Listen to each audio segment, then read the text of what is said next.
మండలం నర్మేట గ్రామంలో నిర్మిస్తున్న ఆయిల్ పామ్ ఫ్యాక్టరీ పనులను పర్యవేక్షించడం జరిగింది.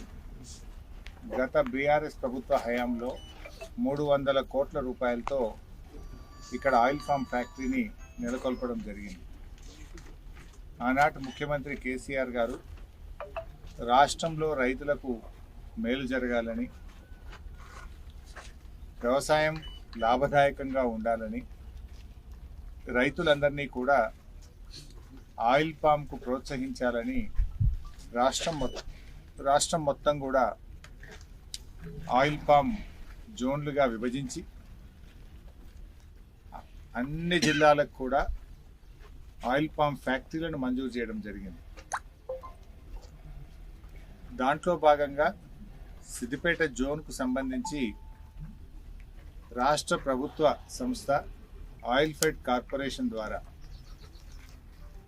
ఇక్కడ 300 కోట్ల రూపాయలతో ఆయిల్ పామ్ ఫ్యాక్టరీని మంజూరు చేయడం జరిగింది. అయితే సిద్దిపేటలో పెడుతున్నటువంటి ఆయిల్ పామ్ ఫ్యాక్టరీ ఏషియా ఖండంలోనే అత్యుత్తమ టెక్నాలజీతో అన్ని వసతులతో నిర్మిస్తున్నటువంటి మొట్టమొదటి ప్లాంటు మన Siddipet plant. Zero to end product, fruit కొనడం నుంచి మొదలుకొని ఆయిల్ తయారు చేయడము, ఆయిల్ను క్రూడ్ ఆయిల్ను రిఫైనరీలో ఎడబుల్ ఆయిల్గా మారుస్తూ ప్యాకింగ్ వరకు కూడా ఇక్కడ మనం ఏర్పాటు చేసుకోవడం జరిగింది. ఇంకా ఫ్యాక్టరీ నుంచి బయటకు పోతే డైరెక్ట్ వాడుకోవచ్చు. పామ్ ఫ్రెష్ కూరగాయలు అంటారు చూడు, అట్లనే ఎక్కడి నుంచో మలేషియా నుంచి పామ్ ఆయిల్ వస్తే మనం వాడుకుంటున్నాం. 2 నెలలకు 3 నెలలకు మన ఇంటికి చేరుతుంది. అది ఇక్కడైతే పామ్ ఫ్రెష్ లాగా fresh palm oil just factory నుంచి కల్తీ లేకుండా నేరుగా మనం వాడుకోవడానికి మరి ఈ ఆయిల్ పాము మనకు పామ్ ఆయిల్ నర్మేట ఫ్యాక్టరీలో తయారవుతుంది. ఆ రోజు ఈ ప్లాంట్కు 300 కోట్ల రూపాయలు ప్రభుత్వం శాంక్షన్ చేసింది. ఆ రోజు 50 ఎకరాల స్థలాన్ని కూడా దీనికి కేటాయించడం జరిగింది. దీనికి నీళ్లు ఎక్కువ కావాలి కనుక కాళేశ్వరం ప్రాజెక్టులో భాగంగా రంగనాయక్ సాగర్ రిజర్వాయర్ నుంచి దీనికి నీటిని కూడా కేటాయించడం జరిగింది. సో కాళేశ్వరం ప్రాజెక్ట్ నుంచి వచ్చే నీళ్లు ఈ నర్మేట పామ్ ఆయిల్ ఫ్యాక్టరీకి ఎంతగానో ఉపయోగపడతాయి.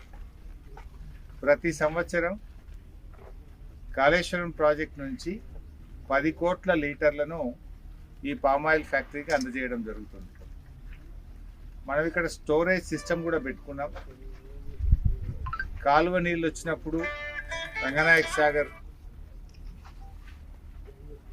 కుడి కాలువ నీళ్ళు వచ్చినప్పుడు దాంట్లో భాగంగా ఈ 10 కోట్ల లీటర్ల సామర్థ్యం కలిగిన మినీ రిజర్వాయర్ను కూడా ఒకటి కట్టుకున్నాం.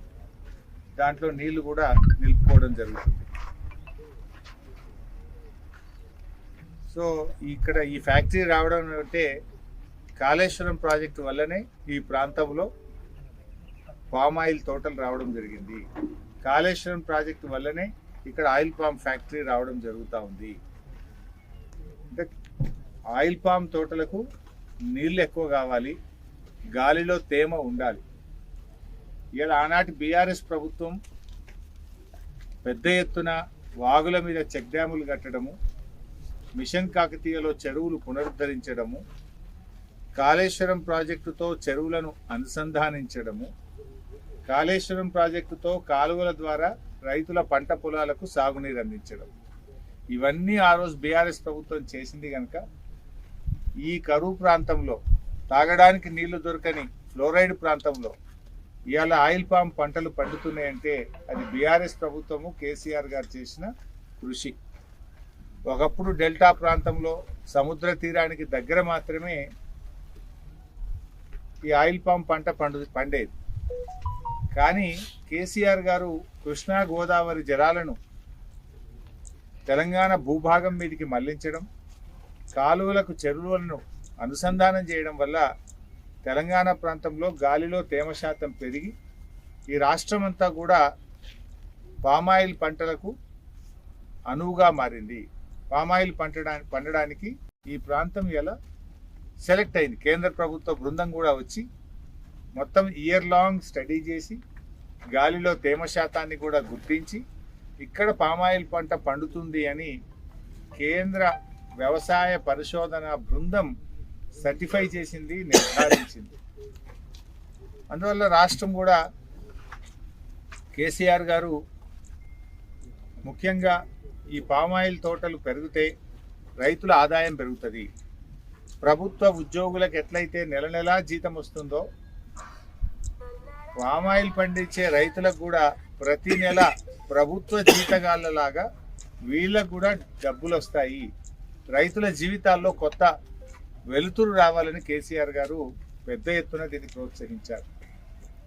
సబ్సిడీ ఇచ్చారు, డ్రిప్కు సబ్సిడీ ఇచ్చారు, మొక్కకు సబ్సిడీ ఇచ్చారు. పంట సాగు చేసే రైతులకు పంట చేతికి వచ్చేదాకా కూడా ప్రతి సంవత్సరం ఎరువులను, పెట్టుబడి సాయాన్ని కూడా ప్రభుత్వం అందిస్తూ ఆనాడు విధానపరమైన నిర్ణయం బీఆర్ఎస్ ప్రభుత్వం తీసుకున్నది.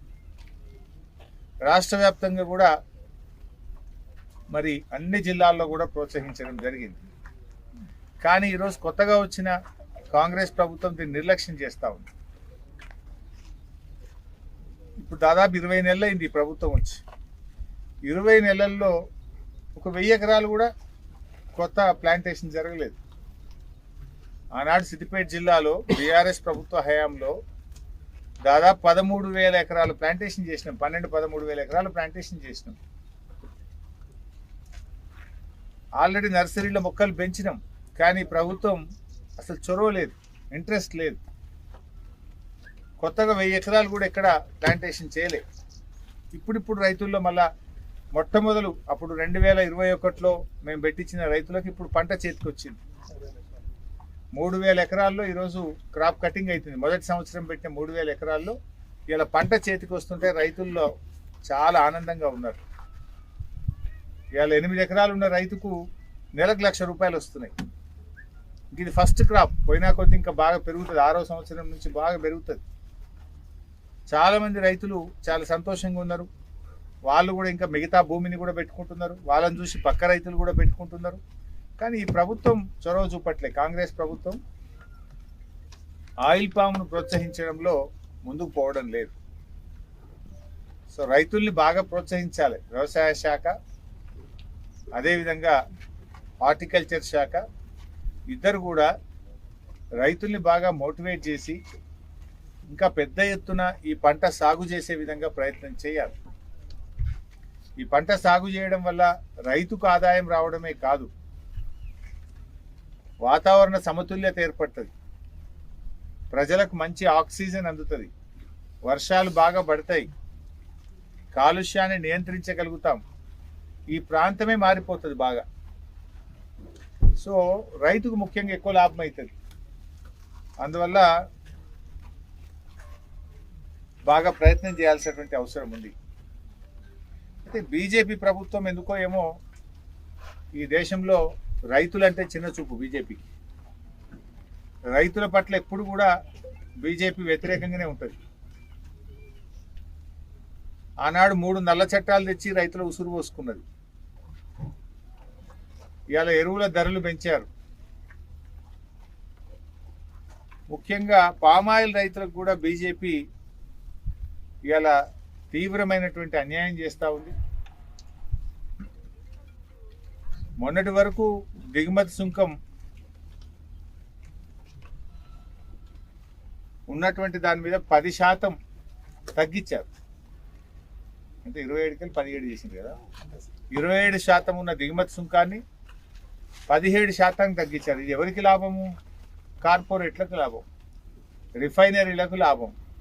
పిడికడి మంది కార్పొరేటర్లకు, రిఫైనరీలకు మేలు చేయడానికి మీరు దిగుమతి సుంకాన్ని తగ్గిస్తే ఈ దేశంలో లక్షలాది ఎకరాల్లో పంట పండిస్తున్న లక్షలాది మంది పామాయిల్ రైతులకు ఇలా ధర పడిపోయింది. పామాయిల్ రైతులు ఈ దేశం కోసం పనిచేస్తున్నారు. విదేశీ మారక ద్రవ్యాన్ని ఆదా చేస్తున్నారు. ప్రతి సంవత్సరం ₹1,00,000 కోట్ల పామాయిల్ను మనం దిగుమతి చేసుకుంటుంటే ఈ రైతులు పంట పండించి మన విదేశీ మారక ద్రవ్యాన్ని ఆదా చేసి దేశం కోసం రైతులు పనిచేస్తుంటే ఆ రైతులను ఇలా బీజేపీ ప్రభుత్వం పొట్టగొడతా ఉంది. ఎందుకు తగ్గించారు? 27% నుంచి 17% తగ్గించడం వల్ల ఒక టన్ను ఫ్రూట్ మీద దాదాపు 3,000 రూపాయలు రైతుకు నష్టం జరుగుతూ ఉంది.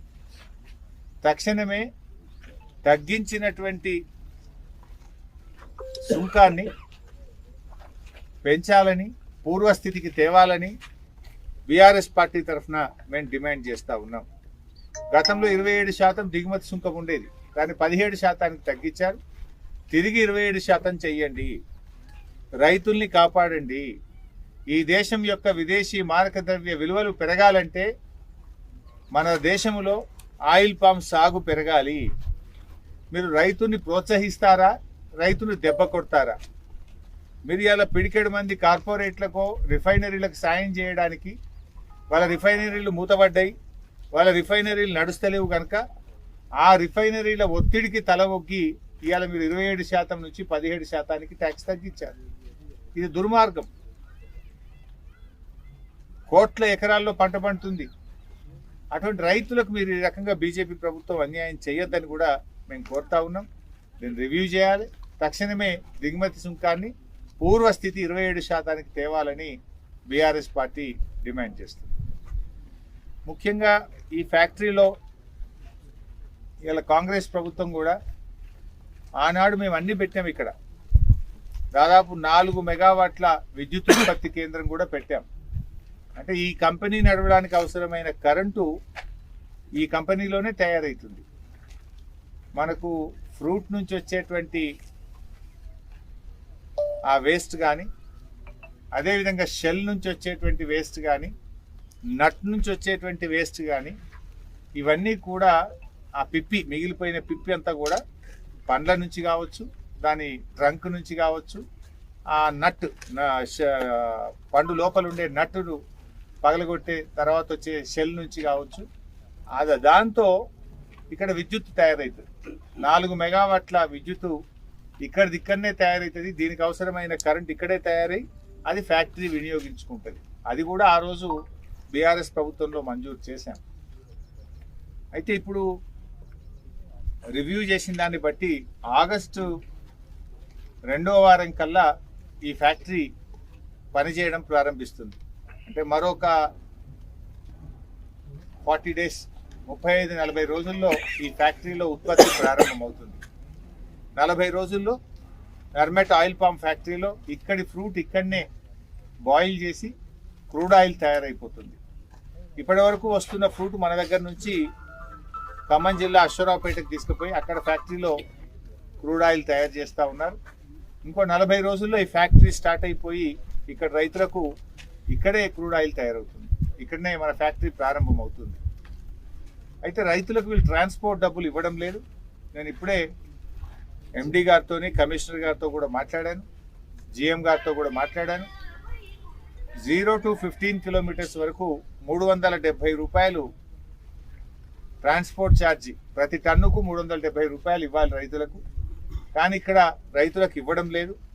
వెంటనే రైతులకు ట్రాన్స్పోర్ట్ ఛార్జీలు చెల్లించాలని కూడా నేను డిమాండ్ చేస్తూ ఉన్నాను. రెండవది, ఇక్కడ రిఫైనరీ మరియు ప్యాకింగ్ యూనిట్ కూడా పెట్టాలి. అప్పుడు మేము శాంక్షన్ ఇచ్చాం, ఫైనాన్షియల్ టైఅప్ కూడా చేశాం, జీవోలో స్పష్టంగా పేర్కొనబడ్డది, దానికి అవసరమైన భూమి కూడా ఇచ్చాం. వెంటనే రిఫైనరీ ప్యాకింగ్ యూనిట్కు టెండర్లు పిలిచి పనులు ప్రారంభించాలని చెప్పి కూడా మేము డిమాండ్ చేస్తూ ఉన్నాం.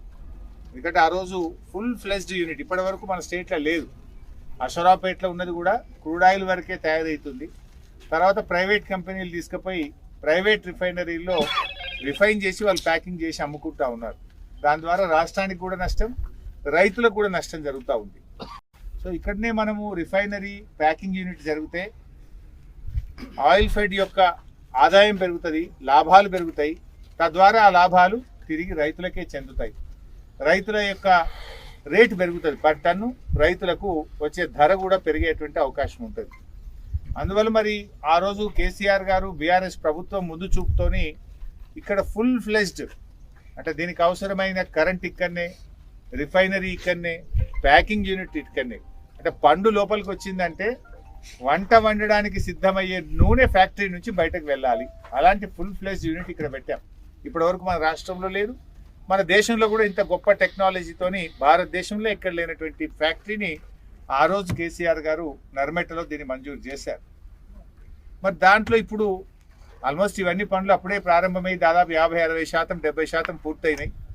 ఇవి ఆ రిఫైనరీ ఉన్ను ప్యాకింగ్ యూనిట్కి మేము ఏమనుకున్నామంటే ఆ రోజు ఈ ఫ్యాక్టరీ ఇంకో నెలకో 2 నెలలకో స్టార్ట్ అయింది అన్నప్పుడు రిఫైనరీ పనులు, ప్యాకింగ్ పనులు స్టార్ట్ చేద్దాము అని ఆ రోజు నిర్ణయించడం జరిగింది. మరి ఇప్పుడు this is the time to call the tenders for refinery and packing unit. తక్షణమే దాన్ని కూడా టెండర్లు పిలిచి ఇక్కడ పనులు ప్రారంభించాలని చెప్పి మేము ప్రభుత్వాన్ని కోరుతా ఉన్నాం. త్వరలో నేను వ్యవసాయ శాఖ మంత్రిని కూడా కలిసి ఈ రిఫైనరీ కోసం, ప్యాకింగ్ యూనిట్ కోసం కూడా మరి ఆ గతంలో ప్రభుత్వం మంజూరు చేసింది, టెండర్లు పిలిచి దీన్ని ముందుకు తీసుకుపోవాల్సిందిగా కూడా వ్యవసాయ మంత్రి గారిని కూడా కోరుతాం. మరి ఈ ప్రాంతం బాగా అభివృద్ధి చెందుతుంది. ఈ ప్రాంత ప్రజలకు ఇది ఒక వరం లాంటిది. ఇక్కడ ఈ ఫ్యాక్టరీ రావడం వల్ల ప్రత్యక్షంగా పరోక్షంగా ఎంతోమంది యువతకు ఇక్కడ ఉపాధి దొరకాలి, ఈ ప్రాంత ప్రజలకు మేలు జరగాలి, ఇక్కడ రైతులకు మేలు జరగాలని ఆ రోజు దూరదృష్టితో 2021 సంవత్సరంలో ఈ ఫ్యాక్టరీని ఇక్కడ మంజూరు చేయడం జరిగింది. సో రేపు పెద్ద ఎత్తున ఇక్కడ యువతకు కూడా చాలా పరోక్షంగా ప్రత్యక్షంగా ఉపాధి దొరికేటువంటి అవకాశం ఉంటుంది. ఈ ఫ్యాక్టరీ మరో 40 రోజుల్లో స్టార్ట్ కావబోతా ఉంది. ఈ సందర్భంగా పనులన్నీ కూడా చూసాం, చాలా వరకు బాగానే చేస్తున్నారు. ఇంకా కొంచెం వేగవంతం చేయాలని, వాయిదాలు వేయకుండా మరి ఆగస్టు మొదటి వారంలో ఈ ఫ్యాక్టరీ ప్రారంభానికి పూర్తి స్థాయిలో సిద్ధం కావాలని చెప్పి అధికారులను, ఇంజనీర్లను కూడా కోరడం జరిగింది. Thank you very much.